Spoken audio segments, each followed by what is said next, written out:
Hello everyone, today we're going to be continuing the book of Redwall. Book 1, Chapter 5. Down in Caven Hall, the great feast had slackened off. So had a lot of bells. Redwall mice and their guests sat back replete. There were still great quantities of food uneaten. Abbot Mortimer whispered in Friar Hugo's ear, "Friar, I want you to pack up a large sack with food, hazelnuts, cheese, bread, cakes, anything you see fit. Give it to Mrs. Churchmouse as secretly as you can without attracting attention. Poverty is an ugly specter when a mousewife has as many mouths to feed as she does. Oh, and be sure that her husband doesn't suspect what you are doing. John Churchmouse may be poor, but he is also proud. I fear he might not accept charitable gifts." Hugo nodded knowingly and waddled off to do his abbot's bidding. Cornflower and Matthias had become quite friendly. They were young mice of the same age. Though their temperaments were different, they found something in common. An interest in Tim and Tess, the twin church mice. They had passed a pleasant evening, joking and playing games with the little creatures. Tess had clambered onto Matthias's lap and fallen asleep, whereupon baby Tim did likewise in the velvety fur of Cornflower.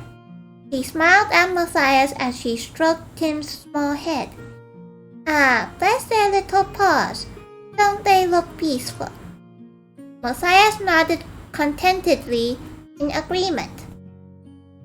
Colin Bull tittered aloud and remarked rather foolishly, "Ooh, would you look at Matthias and Cornflower there, nursing those two babies like they was an old wedded couple. Well, crumble my bank." Brother Elf reprimanded him sharply. "Here now, you keep a latch on that silly tongue of yours. Colin Bull, don't you know that someday Matthias will be a Redwall mouse? And don't let me hear you slandering young Cornflower. He's a decent mouse with a good family.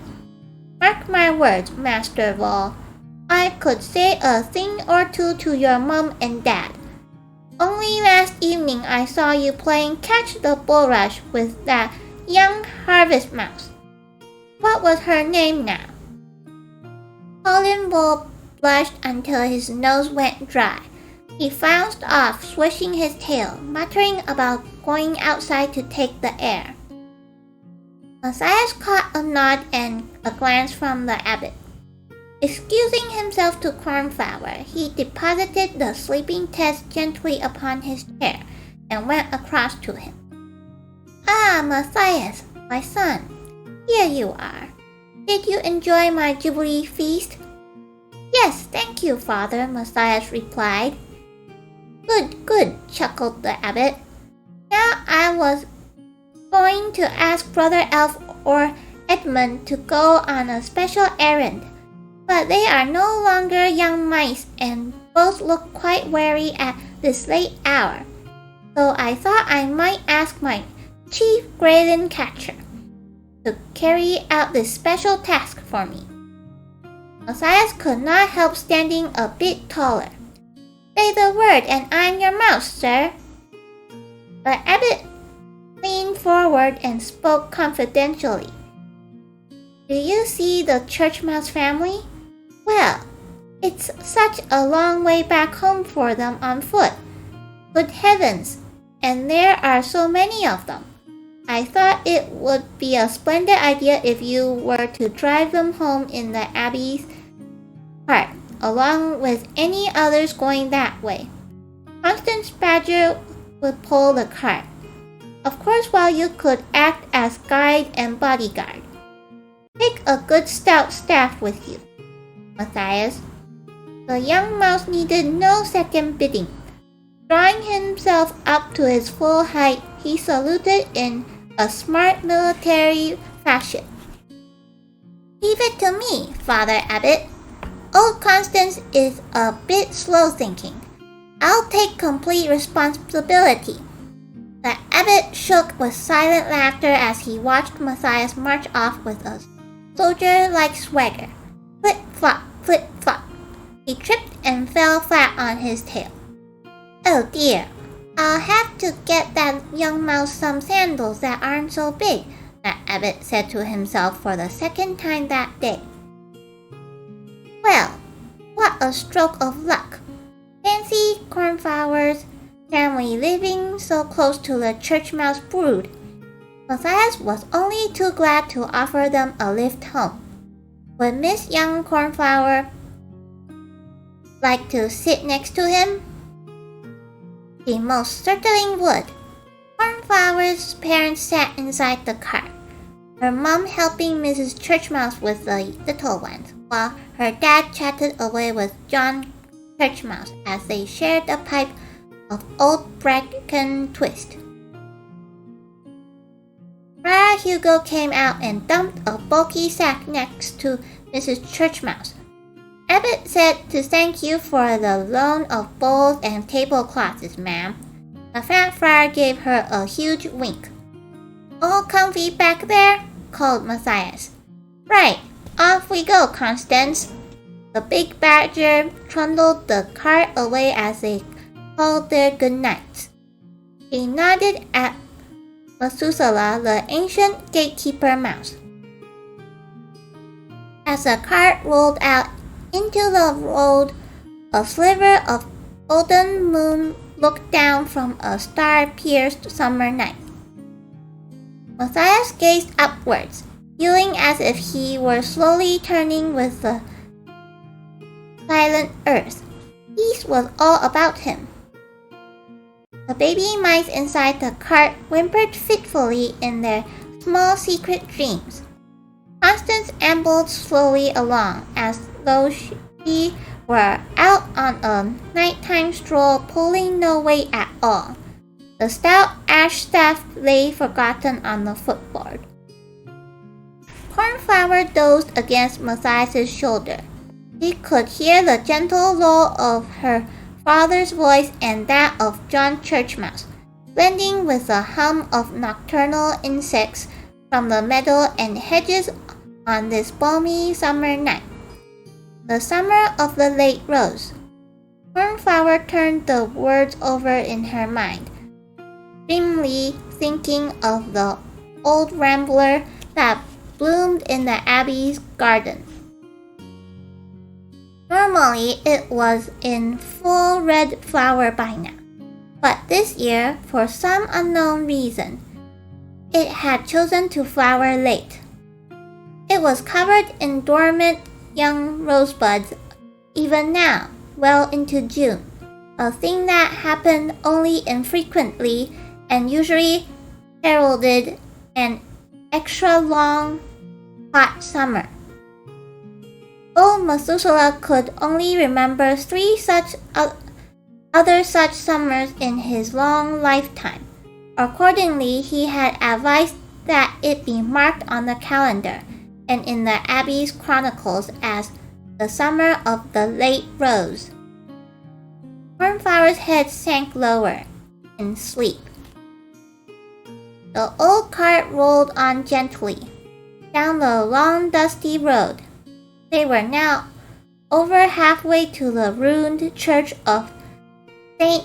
Ninian, where John Churchmouse lived, as had his father, grandfather, and great-grandfather before him.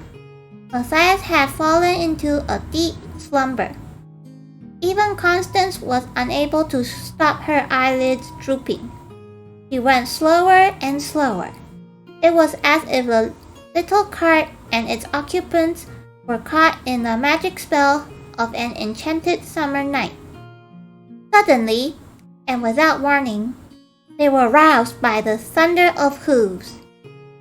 Nobody could determine which direction the sound was coming from. It seemed to fill the very air about them as it gathered momentum. The ground began trembling with the rumbling noise. Some sixth sense warned Constance to get off the road to a hiding place. The powerful badger gave a mighty heave. Her blunt claws churned the roadside soil as she propelled the cart through a gap in the hawthorn hedge, down to the slope of a ditch where she dug her paws in, holding the cart still and secure while John Churchmouse and Cornflower's father jumped out and wedged the wheels firmly with stones. Matthias gasped with shock as a giant horse galloped past, its mane streaming out, eyes rolling in panic. It was towing a hay cart which bounced wildly from side to side. Matthias could see rats among the hay, but these were no ordinary rats. They were huge ragged rodents, bigger than any he had ever seen. Their heavy, tattooed arms waved a variety of weapons: pikes, knives, spears, and long rusty cutlasses. Standing boldly on the backboard of a hay cart was the biggest, fiercest, most evil-looking rat that ever slunk out of a nightmare. In one claw he grasped a long pole with a ferret's head spiked to it, while in the other was his thick, enormous tail, which he cracked like a whip. Laughing madly and yelling strange curses, he swayed to and fro skillfully as horse and wagon clattered off down the road into the night. As suddenly as they had come, they were gone. Matthias walked out into the road, staff in hand. Stray wisps of hay drifted down behind him, his legs trembling uncontrollably. Constance hauled the Abbey cart back onto the road. Cornflower was helping her mother and Mrs. Churchmouse to calm the little ones' tears of fright. Together they stood in the cart tracks amid the settling dust. What? Did you see that? I saw it, but I don't believe it. What in heaven was it? What in hell? More like. Oh, those rats, such big ones too. Aye, and that one on the back, he looked like the devil himself. Seeing Matthias still stunned by what had happened, Constance took over the leadership. She wheeled the cart around. I think we'd best head back for the Abbey, she said firmly. Father Abbot will want to know about this straight away. Knowing that the badger was far more experienced than himself, Matthias assumed the role of second in command. Right, Cornflower, get in the cart and take charge of the mothers and babies, he said. Mr. Field Mouse, Mr. Church Mouse, up front with Constance, please. Silently, the mice did as ordered. The cart moved off with Matthias positioned on the back, providing a rear guard. The young mouse gripped his staff tightly, his back to his charges, facing down the road in the direction the hay cart had taken. Now we have finished chapter 5, and finally, the mouse and the rats have met. Of course, the rats don't know yet, but yes, they are no, how do I say? They are now in the same area. Look. Thank you all for listening. Next chapter will be from Sunny's side of view. We will continue next week. Thank you.